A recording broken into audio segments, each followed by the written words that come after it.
Hi guys, welcome back to wise I S. Myself Milsi. And इस वाले video में हम पार्ट नंबर 3 कंप्लीट करने वाले हैं, that what did liberal nationalism stand for. देखो, किसी भी कंट्री में नहीं, पूरे वर्ल्ड की अगर मैं बात करूँ तो अगर आप कोई अपना ओपिनियन दोगे ना, तो ज़रूरी नहीं है कि उस टॉपिक पे सामने वाले का भी ओपिनियन सेम हो। फॉर एग्ज़ाम्पल, हमारे लिए फ्रीडम कुछ और है, सामने वाले के लिए फ्रीडम कुछ और है, ठीक है। तो वैसे एट दैट टाइम यूरोप में ना, ये जो नए नए आइडियाज़ आ रहे थे नेशनल यूनिटी के अर्ली 19 सेंचुरी में, ठीक है, तो वो थोड़े से ना आप उसको रिलेट कर सकते हो आइडियोलॉजी ऑफ लिबरलिज्म पे। तो सॉरी, लिबरलिज्म से। तो जो ये टर्म है लिबरलिज्म, ये लैटिन वर्ड से आया है। लिबर, लिबर का मतलब होता है फ्री।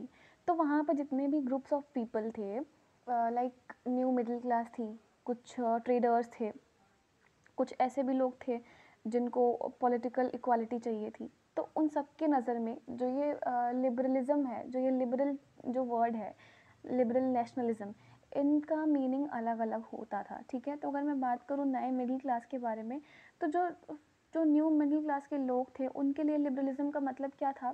फ्रीडम था उनका मतलब, ऑब्वियस सी बात है। Equality of all before law, freedom for the individual, मतलब सारे लोगों के लिए आज़ादी होना चाहिए।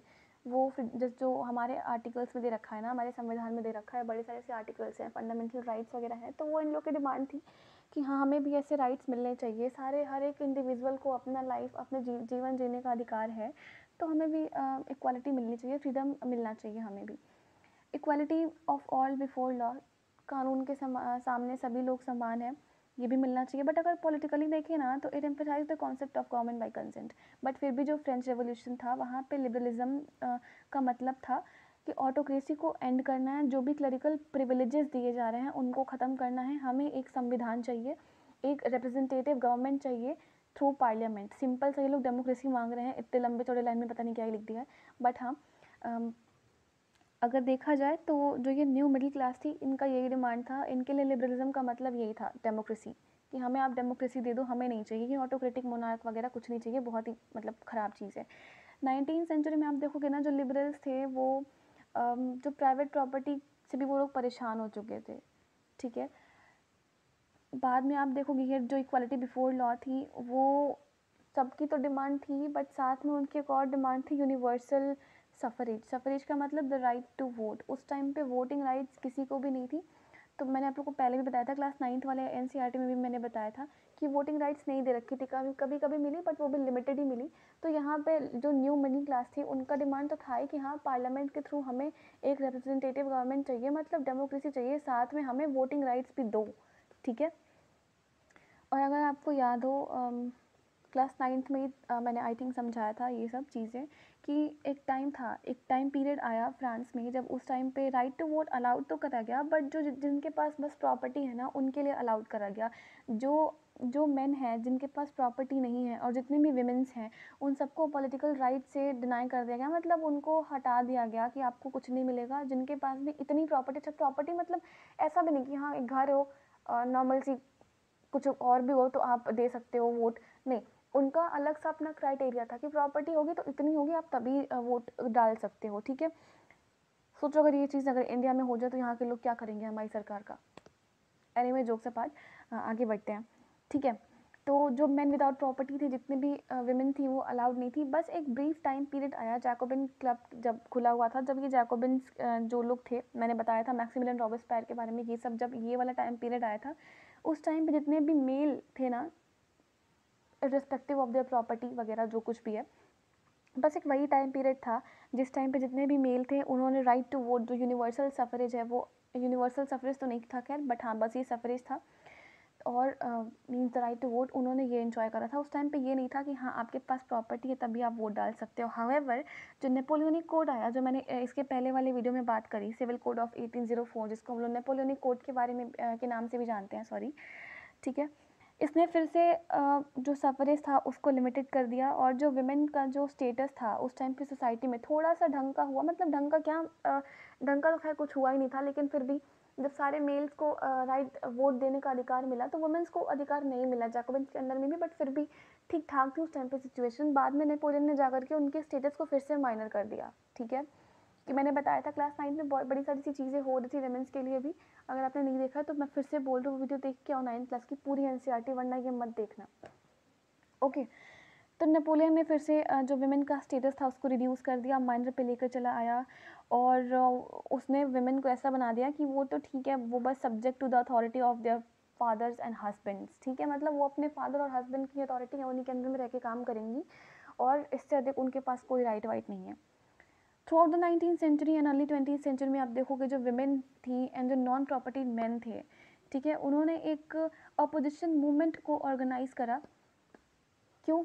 कि उनको इक्वल राइट की डिमांड थी, उनको भी चाहिए था कि भाई हमें भी दो, हम भी वोट डालेंगे, कोई ज़रूरी नहीं कि हमारे पास प्रॉपर्टी नहीं तो हम वोट नहीं कर सकते, ठीक है। तो आप देखोगे वर्ल्ड हिस्ट्री में यूरोप में जो 19th सेंचुरी और जो अर्ली 20th सेंचुरी था, उस टाइम पीरियड में बड़े सारे से ऐसे ग्रुप्स बने थे, नॉट ग्रुप्स, पार्टीज़ आप कह लो, पार्टीज़ भी नहीं, हाँ ग्रुप से आप बोलो, ग्रुप्स, पार्टीज़, वॉट एवर, कुछ मूवमेंट्स हुए थे एक्चुअली, जो अपोजिशन मूवमेंट्स हुए थे, जिनका डिमांड था कि हमें भी इक्वल पॉलिटिकल राइट्स मिलने चाहिए। यहाँ पे बेसिकली लिख रखा है कि पॉलिटिकल राइट मिलने चाहिए, क्योंकि इन लोग को पता था कि पॉलिटिकल राइट मिलने, देखो आज के टाइम पे हम लोग क्या सोचते हैं कि आपने पॉलिटिकल राइट दे दिया, सोशल जो पॉलिटिकल इक्वालिटी आपने दे दी, सोशल इक्वालिटी हम कहाँ से लाओगे? तो पहले उन लोग का ये था कि पहले पॉलिटिकल दो, तो बाद में हम सोशल का खुद ही देख लेंगे। तो अभी तो वो ही नहीं मिल रहा है, पॉलिटिकली नहीं मिल रहा, तो सोशल पे क्या मांगे हम लोग, ठीक है। अच्छा, इकोनॉमिक स्फेयर में आप देखोगे तो जो ये लिबरलिज्म है वो क्या, उसका क्या मतलब होता है? Freedom of markets. जैसे मैं बच्ची हूँ, मेरे लिए फॉर एग्जांपल आप लोग बच्चे हो, ठीक है, मैं अभी बच्ची हूँ, वेल ठीक है, कोई 80 साल का यहाँ पे ओल्ड नहीं हो गया है जिसको आप लोग बोलोगे कि बूढ़े हो, सब बच्चे ही हो अभी। तो आप लोग के हिसाब से फ्रीडम क्या होगा? एक छोटा बच्चा होगा, उसके लिए फ्रीडम क्या होगा? गेम खेलना, बाहर जाना, थोड़ी सी पढ़ाई लिखाई करना। बहुत बच्चों का मन नहीं लगता पढ़ाई करने में, जैसे आप लोग का नहीं लगता है, तो क्योंकि वीडियोस कोई देखता है नहीं, एक्चुअली कोई कमेंट नहीं करता है। क्वेश्चंस मैंने बहुत सारे से पूछ रखे हैं, बस 2-3 कमेंट्स आते हैं बस, वो भी आंसर्स। अच्छी बात है, आप लोग देखते हो, तो नहीं देखते हो तो भी आप लोग के लिए अच्छी बात है। सो छोटा बच्चा है, उसके लिए फ्रीडम क्या होगा? वीडियो गेम्स खेलना, उसको जो अच्छा लगेगा वो करना, ठीक है, not talking about only video games, उसको जो भी अच्छा लगेगा उसके लिए वो करना, उसका फ्रीडम है। हम लोग के लिए क्या फ्रीडम है कि भाई हमें अच्छे से पढ़ने दो, हमें पढ़ाई में कोई डिस्टर्बेंस नहीं चाहिए, हमारे लिए ये होता है फ्रीडम। मतलब सबके लिए अलग अलग सा मतलब होता है। तो अगर इकोनॉमिक स्फेयर में देखो तो लिबरलिज्म का मतलब क्या होगा कि जो मार्केट्स है वो उनके लिए फ्री कर दिए जाएँ। अब इकोनॉमिक में वही तो उनका है ना, जीवन यापन, जो भी उनसे जिससे भी उनका जीवन यापन चल रहा है, मार्केट ही तो है। तो हाँ, जितने भी टैक्सेस इम्पोज करें, जितने भी रेस्ट्रिक्शंस वगैरह फालतू के इम्पोज करे हैं on the movements of goods and capital, उसको आप लोग अबॉलिश करिए, उसको आप लोग हटाइए, और हमें मार्केट को मतलब फ्री कर दीजिए मार्केट को, जिससे कि हम लोग अपना आराम से ट्रेड कर सकें। आप देखोगे ना 19th सेंचुरी के टाइम पे ये बहुत ही स्ट्रॉन्ग डिमांड थी इमर्जिंग मिडिल क्लास के थ्रू। मैं आपको अभी बताती हूँ कि उस टाइम पे टैक्स किस टाइप का लगता था, ठीक है। चलो एक एग्जांपल लेते हैं, जो जर्मन स्पीकिंग रीजन थे ना first half of the 19th century में, उसका एक एग्जांपल लेते हैं। उस टाइम पे क्या हुआ था, जो नेपोलियन का जो एडमिनिस्ट्रेटिव मेजर्स था ना, उस टाइम पे उसने एक 39 स्टेट की कॉन्फेडरेसी बनवाई थी, ठीक है।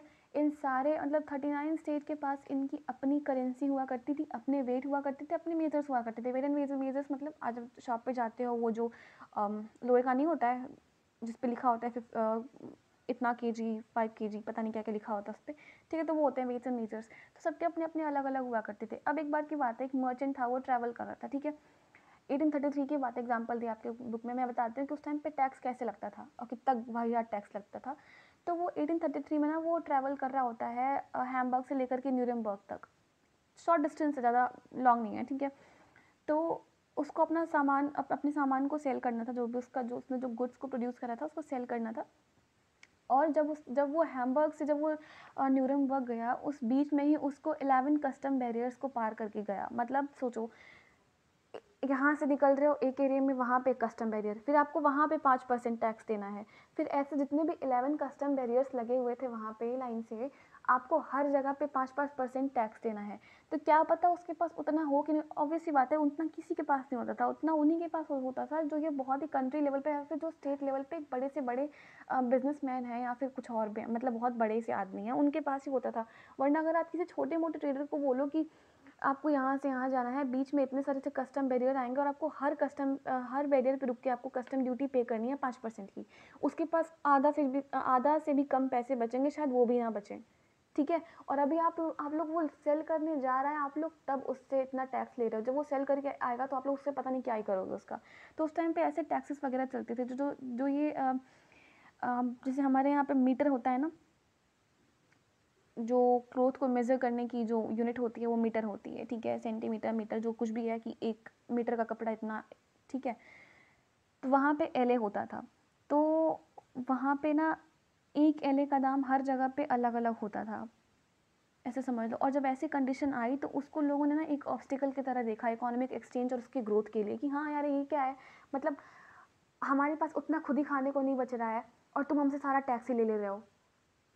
ऑब्वियसली बात है, अगर मैं कुछ प्रोड्यूस करूँगी तो मैं इतना टैक्स क्यों दूंगी, मेरे पास खुद ही नहीं बचेगा, ठीक है। तो ये सारी सी कंडीशन हुई। फिर 1834 में एक कस्टम यूनियन फॉर्म हुआ जिसका नाम था जोल्वेरिन। कस्टम यूनियन को ही बोला जाता है जोल्वेरिन, उस टाइम पे बनाया गया एक नया Zollverein at the initiative of Russia. और बहुत सारे से जर्मन स्टेट थे उसको उन्होंने ज्वाइन करा, बहुत मतलब जितने भी जर्मन स्टेट थे उन सब ने जोल्वेरिन को ज्वाइन करा।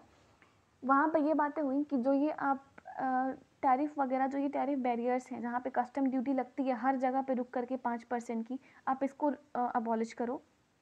जो करेंसीज़ हैं आपकी उसको नंबर में रिड्यूस करो, क्योंकि वहाँ पे वैल्यू बहुत बहुत बहुत ज़्यादा थी, ठीक है। तो उसके लिए उन्होंने बोला कि आप लोग इसको अबॉलिश करो और जो करेंसीज, जो नंबर ऑफ़ करेंसीज़ है उसको आप लोग रिड्यूस करो, ठीक है। और जो रेलवे का जो नेटवर्क है जो आप लोगों ने क्रिएट कर रखा है, जो रेलवे नेटवर्क का, उसको थोड़ा सा अच्छे काम के लिए यूज़ करो, मतलब जिससे कि मॉब्स जो होते हैं उनमें अवेयरनेस स्प्रेड हो, इस टाइप की वहाँ पे बातें हुई, और जिससे हमारा जो नेशनल यूनिफिकेशन है वो हो पाए, ठीक है। ऐसी वाले कुछ बातें हुई। बात करेंगे अच्छा, बात करेंगे न्यू कंजर्वेटिज्म के बारे में। मैंने आपको बताया था कि नेपोलियन हार गया था द बैटल ऑफ वाटरलू में 1815 में। नेपोलियन के हारने के बाद क्या हुआ, जो यूरोपियन गवर्नमेंट थी ना वर driven by a spirit of conservatism. क्या हुआ मतलब इसका, कि जब नेपोलियन हार गया उसके बाद में दो पार्टीज़ के लोग थे, ठीक है। एक पार्टी के लोग ये चाहते थे कि नहीं, जो ट्रेडिशनल इंस्टीट्यूशन था उनका, जो स्टेट का था, जो सोसाइटी का था, जैसे कि monarchy, church, hierarchies, property, family, ये सब होना चाहिए। तो ये जो आइडियोलॉजी थी ये कंजर्वेटिव की थी। बदले में दूसरी जो पार्टी थी, कोई नाम वाम नहीं है, बदले में दूसरे भी कुछ ऐसे लोग थे जो चाहते थे कि नहीं, जो इनिशिएटिव जो नेपोलियन लेकर के आया था, जो चेंजेस लेकर के आया था, हमारे लिए वो ज़्यादा ज़रूरी है। बिकॉज नेपोलियन ने डेमोक्रेसी को बर्बाद किया था यार, लेकिन रिफॉर्म कुछ मेजर्स तो वो लेकर के आया ही था ना जो लोगों के लिए अच्छे थे, ठीक है। अब बाद में इसने अपना फ़ायदा देखा तो इसने मतलब बाद में जाके फिर ये भी ऑटोक्रेटिक मोनार्की बन गया, वो अलग की बात है, बट फिर भी इसने बहुत कुछ कर रखा था। तो कुछ लोग ये थे जो चाहते थे कि जो फ्रांस में पहले बर्बन डायनेस्टी रूल करती थी, लुई जो किंग था वो 1617 वॉट एवर, 13 14 15 16 17 वॉट एवर, ठीक है।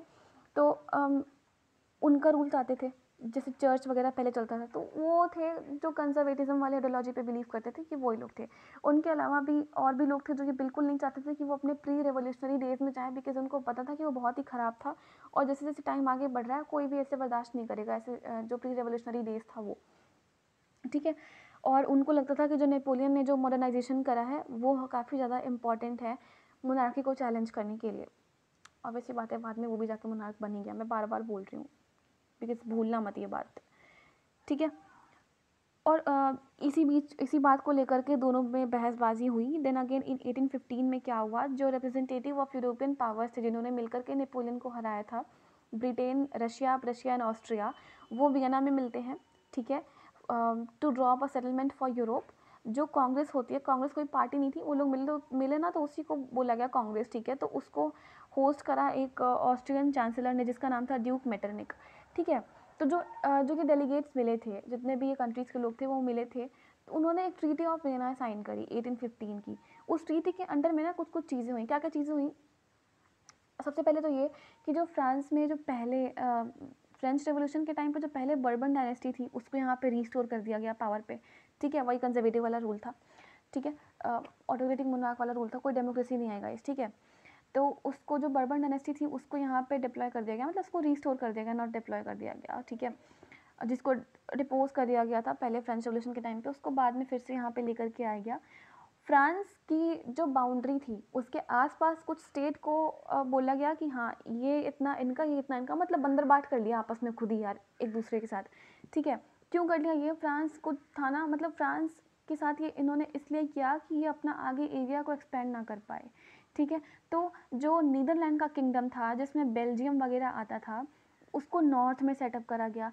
जो जेनोवा था, ठीक है, उसको वो पिडमॉन्ट के साथ में उसको साउथ में सेटअप करा गया। प्रशिया को वेस्टर्न फ्रंट दिया गया, ऑस्ट्रिया को जो नॉर्थन इटली है उसका कंट्रोल दिया गया। लेकिन जो जर्मन कॉन्फेडरेशन बनाई गई थी 39 स्टेट की, जो नेपोलियन ने बनाई थी, उसको किसी ने हाथ तक नहीं लगाया, ठीक है। और उसके बाद आप देखोगे ईस्ट में रशिया को कंट्रोल दिया गया, पोलैंड वगैरह का। प्रशिया को भी जो सैक्सोनी का जो पोर्शन था उसको कंट्रोल में दिया गया। नाम याद करने की ज़रूरत नहीं है, बस ईस्ट वेस्ट नॉर्थ साउथ याद कर लो, सबको सब कुछ ना कुछ दिया गया कंट्रोल करने के लिए। अगर आप ऑप्शनल से हो तो बिल्कुल पढ़ना पड़ेगा, जीएस के लिए उतना कुछ इंपॉर्टेंट नहीं है, ठीक है। और बाद में आप देखोगे जो मेन इंटेंशन था इन लोगों का वो क्या था कि मोनार्की को सेटअप कर दो, क्योंकि जो ये आसपास की कंट्रीज़ थी उनमें भी कोई बहुत ज़्यादा डेमोक्रेसी नहीं चल रहा था, उनमें भी ना मोनार्कियल फॉर्म ऑफ गवर्नमेंट ही चल रहा था। तो उनको एक टाइम पे पता लग चुका था कि अगर किसी एक कंट्री में भी डेमोक्रेसी आई तो वहाँ से हमारी कंट्री में फ्लरिश करेगी डेमोक्रेसी, और उसके बाद में हम कुछ नहीं कर पाएंगे, हमारे कंट्री में भी डेमोक्रेसी आ जाएगा और हमारा जो भी हम मोनार्कियल फॉर्म ऑफ गवर्नमेंट चला रहे हैं वो हम नहीं चला पाएंगे। तो इस वजह से जो इनका मेन इंटेंशन था ना वो मोनार्की को रीस्टोर करना था, जो नेपोलियन ने ओवरथ्रो कर दिया। नेपोलियन ने क्या कर दिया था? ओवरथ्रो कर दिया था, ठीक है। फिर फाइनली आप देखोगे कुल मिला जुला के एक नई कंजर्वेटिव ऑर्डर, मतलब नई कंजर्वेटिव बन गई यूरोप में। कंजर्वेटिज्म वाली जो आइडियोलॉजी थी वो फिर वो यहाँ पे फॉलो होने लगी। 1815 में जो कंजर्वेटिव रजाइम थे वो सेटअप होने लगे। अब जो ये कंजर्वेटिव्स होंगे ना, ये बर्दाश्त नहीं करेंगे अपने खिलाफ कुछ भी। जो अभी नेपोलियन ने करा सेंसरशिप वगैरह लगाना, वो तो उसने तो कुछ मेजर्स लिए उसके बाद उसने करा, बट ये लोग जो है ना वो बिल्कुल भी बर्दाश्त नहीं करेंगे वो कि कोई न्यूज़ चैनल या फिर किसी भी किताब में हमारे बारे में कुछ भी, हमारे खिलाफ कुछ भी छपा हुआ हो। तो इन लोगों ने क्या करा, सेंसरशिप लॉज लगाना शुरू कर दिए न्यूज़पेपर पे, बुक्स पे, प्लेस पे, सॉन्ग्स पे। और जो ये लिबर्टी का जो आइडिया था, फ्रीडम और जो लिबर्टी का आइडिया था जो कि फ्रेंच रेवोल्यूशन से एसोसिएट करता था, इनको ये भी कुछ खास पसंद नहीं आता था, बट फिर भी ठीक है इन लोगों ने सेंसरशिप लगाया।